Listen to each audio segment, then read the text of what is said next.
नमस्कार, मैं हूं सत्यपाल और आप देख रहे हैं CWB हिंदी न्यूज। शक संवत 1945, विक्रम संवत 2080, आज फाल्गुन मास के कृष्ण पक्ष की षष्ठी तिथि और दिन शुक्रवार है। तदनुसार अंग्रेजी तारीख 1 मार्च सन 2024। आइए सबसे पहले बात करते हैं आज के मुख्य समाचारों की। अब लोगों को 300 यूनिट मुफ्त बिजली मिलेगी, केंद्र सरकार लाई ये योजना। जींद रेलवे स्टेशन से सफर होगा आसान, इन ट्रेनों में बढ़ी कोचों की संख्या। किसान आंदोलन अपडेट, उपद्रव करने वालों के रद्द हो सकते हैं वीजा व पासपोर्ट। किसान आज यानी शुक्रवार को सुनाएंगे बड़ा फैसला। HKRN जॉब्स अपडेट, हरियाणा कौशल रोजगार निगम में आई विभिन्न पदों पर बम्पर भर्ती, ऑनलाइन माध्यम से करें आवेदन। देश भर में कई तरह के नियमों में हुआ बदलाव, आज यानी 1 मार्च से बदल जाएंगे सोशल मीडिया के नियम। रेल यात्रियों के लिए खुशखबरी, 1 मार्च से हरिद्वार तक दौड़ेगी ऊना हिमाचल मेमू ट्रेन। किसान की मौत पर हाईकोर्ट की हरियाणा सरकार, किसानों को फटकार, कहा आतंकवादी नहीं जो गोलियां चलवा रहे। 6 मार्च को बुलाई गई हरियाणा कैबिनेट की मीटिंग, कई बड़े और अहम फैसलों पर लग सकती है मुहर। हरियाणा के अस्पतालों में आज यानी 1 मार्च से ड्रेस कोड होगा लागू, महिलाओं और पुरुषों के लिए होंगे ये नियम, बताएंगे पूरी अपडेट। अंबाला कोर्ट में देखने को मिला बेरोजगारी का आलम, चपरासी के 11 पदों के लिए आए 9000 से ज्यादा आवेदन। और अब खबरें विस्तार से। हरियाणा में बरसात का दौर शुरू होने जा रहा है। ऐसा इसलिए क्योंकि 29 फरवरी की रात से मौसम बदल जाएगा। आज यानी 1 से 3 मार्च तक बारिश और गरज के साथ बौछारें पड़ने की संभावना है। इसे देखते हुए मौसम विभाग ने ऑरेंज और येलो अलर्ट जारी किया है। 1 और 2 मार्च को मौसम खराब रहने की आशंका जताई गई है। 2 मार्च को हरियाणा के सभी 22 जिलों में ऑरेंज अलर्ट जारी किया गया है। तो वहीं मौसम विभाग ने 1 मार्च को फरीदाबाद, रोहतक, सोनीपत, पानीपत, पंचकुला, अंबाला, यमुनानगर, कुरुक्षेत्र, कैथल, करनाल, झज्जर, गुरुग्राम, मेवात, पलवल के लिए येलो अलर्ट जारी किया है। इन जिलों में हल्की से मध्यम बारिश और तेज हवाएं चलने की आशंका है। साथ ही इस दौरान 30 से 40 किलोमीटर की रफ्तार से चलने वाली सतही हवाओं से लोगों की परेशानी बढ़ सकती है। सबसे खास बात यह है कि बारिश के साथ साथ कुछ जगहों पर ओलावृष्टि की संभावना मौसम विभाग ने व्यक्त की है। हरियाणा कौशल रोजगार निगम के तहत विभिन्न पदों पर भर्तियां की जा रही हैं। यदि आप भी इस भर्ती के लिए इच्छुक हैं तो आवेदन कर सकते हैं। आपको बता दें कि यह भर्तियां संविदा अर्थात कॉन्ट्रैक्ट आधार पर की जा रही हैं। इन पदों के लिए आप आधिकारिक वेबसाइट पर जाकर ऑनलाइन आवेदन कर सकते हैं। आवेदन करने की आखिरी तारीख 7 मार्च 2024 है। सभी वर्गों के उम्मीदवारों को आवेदन करने के लिए 236 रुपए आवेदन शुल्क के रूप में देने होंगे। न्यूनतम आयु 18 वर्ष और अधिकतम आयु 42 वर्ष होनी चाहिए। इन पदों के लिए उम्मीदवारों को ऑनलाइन आवेदन करने होंगे। सीएम मनोहर लाल खट्टर की अध्यक्षता में हरियाणा मंत्रिमंडल की बैठक 6 मार्च को बुलाई गई है। इस बैठक का आयोजन सुबह 11 बजे हरियाणा सिविल सचिवालय चंडीगढ़ में होगा। मुख्य सचिव संजीव कौशल ने एक पत्र जारी कर सीएम और डिप्टी सीएम सहित सभी कैबिनेट और राज्य मंत्रियों को इस बारे में सूचित कर दिया है। बता दें कि इस साल देश भर में लोकसभा चुनाव होने हैं। ऐसे में इन चुनावों को देखते हुए मार्च के दूसरे सप्ताह में आचार संहिता लगने की संभावना जताई गई है। इससे पहले होने वाली इस कैबिनेट मीटिंग में मुख्यमंत्री मनोहर लाल खट्टर कई अहम फैसलों पर मुहर लगा सकते हैं। हरियाणा के अस्पतालों में 1 मार्च यानी आज से ड्रेस कोड लागू होने जा रहा है। कोड के तहत कामकाजी घंटों के दौरान पश्चिमी कपड़े, हेयर स्टाइल, भारी गहने, मेकअप, सहायक उपकरण और लंबे नाखून अस्वीकार्य होंगे। नेम प्लेट पर कर्मचारी का नाम और पदनाम दर्ज किया जाएगा। इसके लिए बाकायदा डिजाइनरों से वर्दी डिजाइन कराई गई है। सभी सिविल सर्जन विभिन्न स्वास्थ्य सुविधाओं में कार्यरत कर्मचारियों के लिए अनुमोदित पदनाम वार ड्रेस कलर कोड सुनिश्चित करेंगे। अस्पताल स्टाफ के लिए नेम प्लेट लगाना भी अनिवार्य कर दिया गया है। नर्सिंग संवर्ग को छोड़कर संबंधित पदनाम के प्रशिक्षु नेम प्लेट के साथ सफेद शर्ट और काली पैंट पहन सकते हैं। कपड़े ठीक से फिट होने चाहिए और इतने तंग या फिर ढीले नहीं होने चाहिए कि वे जगह से बाहर लगे। इस पॉलिसी में ड्रेस कोड दिन के 24 घंटे, सप्ताह के 7 दिन, सप्ताहांत, शाम और रात की पाली सहित लागू होगा।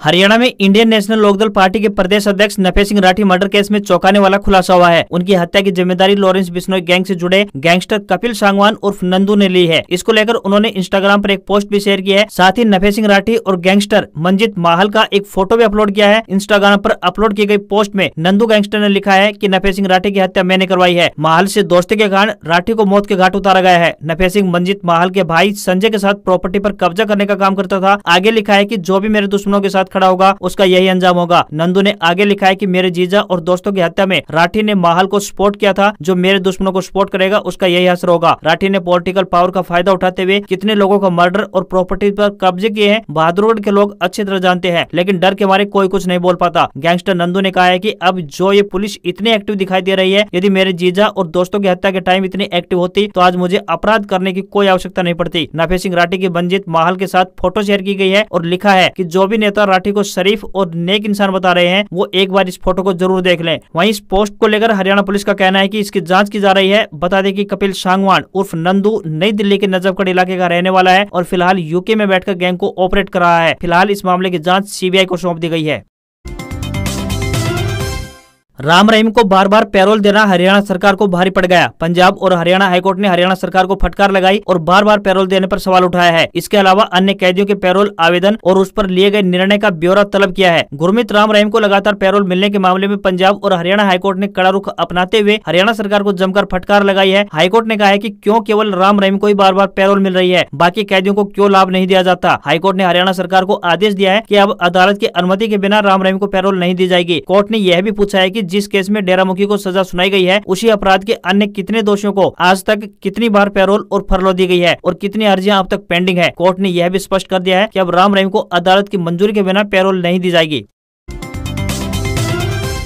शंभू बॉर्डर पर पिछले दिनों किसानों और पुलिस फोर्स के बीच जमकर संघर्ष हुआ। इस दौरान आंदोलन की आड़ में कई लोगों ने पत्थरबाजी भी की। इसे लेकर पुलिस अब सख्त दिखाई दे रही है। ऐसे उपद्रवियों को चिन्हित किया जा रहा है। ड्रोन व बॉर्डर पर लगे सीसीटीवी कैमरों के माध्यम से उन्हें चिन्हित कर उनके पासपोर्ट व वीजा रद्द करने की आगामी प्रक्रिया अपनाई जाएगी। गौरतलब है कि किसान आंदोलन शुरू होने के बाद से कई बार पुलिस की तरफ से पथराव हुआ था। वहीं पुलिस की तरफ से आंसू गैस के गोलों का प्रयोग कर लोगों को बैरिकेटिंग तोड़ने से पहले दूर कर दिया गया था। शंभू बॉर्डर पर वीरवार को उम्मीद थी कि किसान आंदोलन कर रहे किसान नेता अपनी रणनीति साझा करेंगे, मगर किसान नेताओं ने आंदोलन के आगे की रणनीति साझा करने के फैसले को आज यानी शुक्रवार तक के लिए टाल दिया है। आज यानी शुक्रवार को 4 से 5 किसान नेताओं का दल प्रेस वार्ता करके आंदोलन के आगे की रणनीति बताएगा। वहीं किसान नेताओं का कहना है कि उनका दिल्ली कूच का फैसला अभी भी बरकरार है।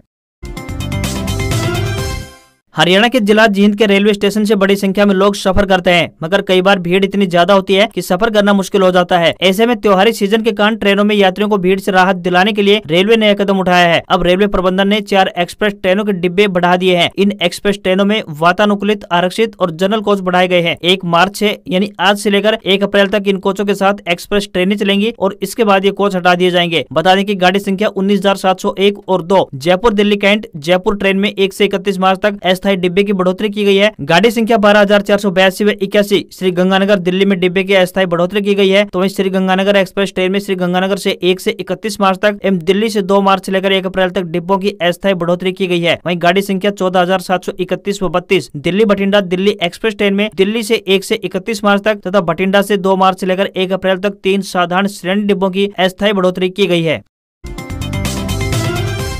प्रधानमंत्री नरेंद्र मोदी की महत्वाकांक्षी पीएम सूर्य घर योजना को गुरुवार को कैबिनेट बैठक में मंजूरी दे दी गई है। इस योजना के बारे में पीएम मोदी ने 22 जनवरी 2024 को घोषणा की थी। केंद्रीय मंत्री अनुराग ठाकुर ने कहा कि पीएम सूर्य घर मुफ्त बिजली योजना को मंजूरी दे दी गई है। इस योजना के तहत 1 करोड़ घरों को 300 यूनिट मुफ्त बिजली मिल सकेगी। इस योजना का पहले नाम पीएम सूर्योदय योजना था। इस योजना में गरीब और मध्यम वर्ग के लोगों को शामिल किया गया है। प्रधानमंत्री सूर्य घर योजना के तहत सरकार 1 करोड़ से ज्यादा घरों में रूफटॉप सोलर पैनल लगाएगी। सरकार द्वारा दी जाने वाली सब्सिडी सीधे लाभार्थी के खाते में आएगी। आवेदक की वार्षिक आय 1 या फिर 1.5 लाख रुपए से अधिक नहीं होनी चाहिए। सरकारी सेवा से जुड़े लोगों को इस योजना का लाभ नहीं दिया जाएगा। आज 1 मार्च है, यानी महीने का पहला दिन है। आज से मार्च महीने की शुरुआत हो रही है। जब भी कोई नया महीना शुरू होता है तो हमें देश भर में कई तरह के नियमों में बदलाव देखने को मिलते हैं, जिसका सीधा असर आम आदमी की जेब पर भी पड़ता है। इनमें गैस सिलेंडर की कीमतों से लेकर पेट्रोल डीजल के रेट में बदलाव तक की बात होती है। बता दें कि national highway authority of India यानी NHAI ने फास्टैग यानी KYC को अनिवार्य कर दिया है। अगर आपने 29 फरवरी 2024 तक फास्टैग KYC को अपडेट नहीं किया है तो आज से फास्टैग इनएक्टिव हो जाएगा। ऐसा होने पर आपको दोगुना टोल टैक्स का भुगतान करना होगा। वहीं हर महीने की 1 तारीख को LPG सिलेंडर की कीमतों में भी बदलाव देखने को मिलता है। कीमतों में बदलाव हो गया या नहीं, सभी की नजरें इस पर टिकी हुई है। वर्तमान में घरेलू LPG सिलेंडर यानी 14.2 किलोग्राम सिलेंडर के दाम दिल्ली में 1053 रुपए है। साथ ही केंद्र सरकार ने IT के नियमों में बदलाव किया है, जो 1 मार्च यानी आज से लागू होने जा रहे हैं। इन नए नियमों के तहत बात करें तो अगर कोई व्यक्ति सोशल मीडिया जैसे कि X, फेसबुक, यूट्यूब व इंस्टाग्राम आदि पर कोई गलत फैक्ट की कोई खबर डालता है तो उसे भारी भरकम जुर्माने का भुगतान करना पड़ सकता है। सोशल मीडिया को सुरक्षित बनाने के लिए केंद्र सरकार ने यह अहम फैसला लिया है। मार्च महीने में होली, शिवरात्रि और गुड फ्राइडे जैसे कई त्योहार भी हैं। ऐसे में छुट्टियों के चलते मार्च महीने में कुल मिलाकर 14 दिन बैंक बंद रहने वाले हैं। यदि आप मार्च महीने में किसी काम से बैंक जाने की सोच रहे हैं तो एक बार बैंक हॉलीडे लिस्ट को अवश्य चेक कर लें। हरियाणा में रेल यात्रियों के लिए एक अच्छी खबर सामने आई है। भारतीय रेलवे ने ऊना हिमाचल सहारनपुर मेमू ट्रेन का विस्तार हरिद्वार तक कर दिया है। 1 मार्च यानी आज ये ट्रेन हरिद्वार तक सफर करेगी। रेलवे ने विस्तार के साथ ही इस ट्रेन का शेड्यूल भी जारी कर दिया है। लोगों की मांग को पूरा करते हुए रेलवे ने अब इस ट्रेन का विस्तार हरिद्वार तक कर दिया है। Train number 04501 Saharanpur Una Himachal MEMU train अब सहारनपुर से सुबह 6:30 बजे के बजाय शाम 7:25 पर रवाना होगी। यह train Sarsawa, Yamunanagar, Jagadhri, Ambala cantt, Rajpura, Fatehgarh Sahib, Rupnagar, Nangal dam होते हुए ऊना हिमाचल प्रदेश में दोपहर 12:30 बजे पहुंचेगी। हरियाणा में किसानों के दिल्ली कूच के दौरान खनौरी बॉर्डर पर युवा किसान शुभकर्ण की मौत के मामले में पंजाब एंड हरियाणा हाईकोर्ट ने सरकार को जमकर फटकार लगाई। हाईकोर्ट ने सख्त टिप्पणी करते हुए कहा कि आप सरकार हैं, आतंकवादी नहीं, जो इस प्रकार किसानों पर गोलियां चलवा रहे हैं। इसके साथ ही शुभकर्ण की मौत के बाद FIR दर्ज करने में हुई देरी के लिए हरियाणा व पंजाब दोनों राज्यों को जमकर फटकार लगाई है। किसानों के हाईकोर्ट की सुनवाई में न आने पर भी तल्ख टिप्पणी की गई। हाईकोर्ट ने सुनवाई के दौरान सड़कों पर प्रदर्शन कर रहे किसानों को भी फटकार लगाई। हाईकोर्ट ने कहा कि आप हाईवे पर मांगों को लेकर बैठे हो, जब हम सुनवाई कर रहे हैं तो किसान अदालत में आकर अपना पक्ष क्यों नहीं रखते? यूं JCB और मॉडिफाइड ट्रैक्टरों के साथ आंदोलन को कैसे जायज माना जा सकता है? सुनवाई के दौरान दोनों राज्यों में इंटरनेट सेवाएं बंद करने पर हाईकोर्ट ने दोनों राज्यों को यानी हरियाणा और पंजाब को जवाब दाखिल करने का आदेश दिया है। देश के कई राज्यों में आज से मौसम में फिर बदलाव होने वाला है। जम्मू कश्मीर, हिमाचल प्रदेश, उत्तराखंड में बर्फबारी होने वाली है। वहीं दिल्ली, पंजाब, हरियाणा, राजस्थान, बिहार और झारखंड, मध्य प्रदेश और महाराष्ट्र में अगले 3 दिन बारिश और ओले गिरने का अलर्ट है। हरियाणा और पंजाब में 1 से 3 मार्च तक गरज चमक के साथ बारिश की संभावना व्यक्त की जा रही है। इसे देखते हुए ऑरेंज और येलो दोनों अलर्ट जारी किए हैं। राजस्थान में 1 और 2 मार्च को राजस्थान के 25 जिलों में बारिश का अलर्ट जारी किया गया है। इनमें से 11 जिलों में आंधी बारिश होने के साथ ओले और बिजली चमक सकती है। वहीं 4 मार्च से राज्य में एक बार फिर मौसम साफ होने लगेगा। वहीं 2024 में होली के आसपास उत्तर और मध्य भारत के सभी राज्यों में हीट वेव यानी लू चल सकती है। मौसम वैज्ञानिकों का मानना है कि बीते 2 वर्षों से उत्तर और मध्य भारत के राज्यों में प्री मानसून सीजन में तापमान बढ़ने का जो ट्रेंड दिखा है वही इस बार जारी रहेगा। एम्स दिल्ली में नर्सिंग ऑफिसर के 3,500 पदों पर वैकेंसी निकली है। कैंडिडेट्स का सिलेक्शन रिटर्न और मेडिकल एग्जाम के आधार पर होगा। BSc नर्सिंग कर चुके कैंडिडेट्स AIMSexams.ac.in पर जाकर अप्लाई कर सकते हैं। इसके लिए एज लिमिट की बात करें तो 18 से 30 साल तय की गई है। इसमें अप्लाई करने के लिए कैंडिडेट्स के पास 17 मार्च तक का समय है। वहीं एक अन्य भर्ती की और बात करें तो राजस्थान कर्मचारी चयन बोर्ड में पर्सनल असिस्टेंट के 474 पदों पर वैकेंसी निकली है। 12वीं तक पढ़े कैंडिडेट्स इसके लिए rsm.ssb.rajasthan.gov.in पर जाकर अप्लाई कर सकते हैं। 18 से 40 साल तक के कैंडिडेट्स 29 मार्च तक इन पदों पर अप्लाई कर सकते हैं। भारतीय शेयर बाजार में तेजी देखने को मिली है। सेंसेक्स 195 अंक के बढ़त के साथ 72,500 के स्तर पर बंद हुआ, तो वहीं निफ्टी में भी 31 अंक की तेजी दिखाई दी और ये 21,982 के स्तर पर बंद हुआ। सेंसेक्स के 30 शेयरों में से 22 में तेजी और 8 में गिरावट देखने को मिली। बैंकिंग और ऑटो शेयर्स में ज्यादा बढ़त देखने को मिली है। वहीं $1 का रेट 82 रुपए 89 पैसे के स्तर पर पहुंच गया है। वहीं 24 कैरेट के 10 ग्राम सोने की कीमत की बात करें तो 62,282 रुपए पहुंच गई है। वहीं 22 कैरेट प्योरिटी वाला 10 ग्राम सोना 57,050 रुपए का हो गया है। इसके अलावा 999 प्योरिटी वाली 1 किलोग्राम चांदी की कीमत 69,529 रुपए पहुंच गई है। आज खबरों में बस इतना ही। देखते रहिए आपका अपना हरियाणा का सबसे बेहतरीन news channel CWB Hindi news. नमस्कार। इसी आशा के साथ आपका दिन शुभ रहे।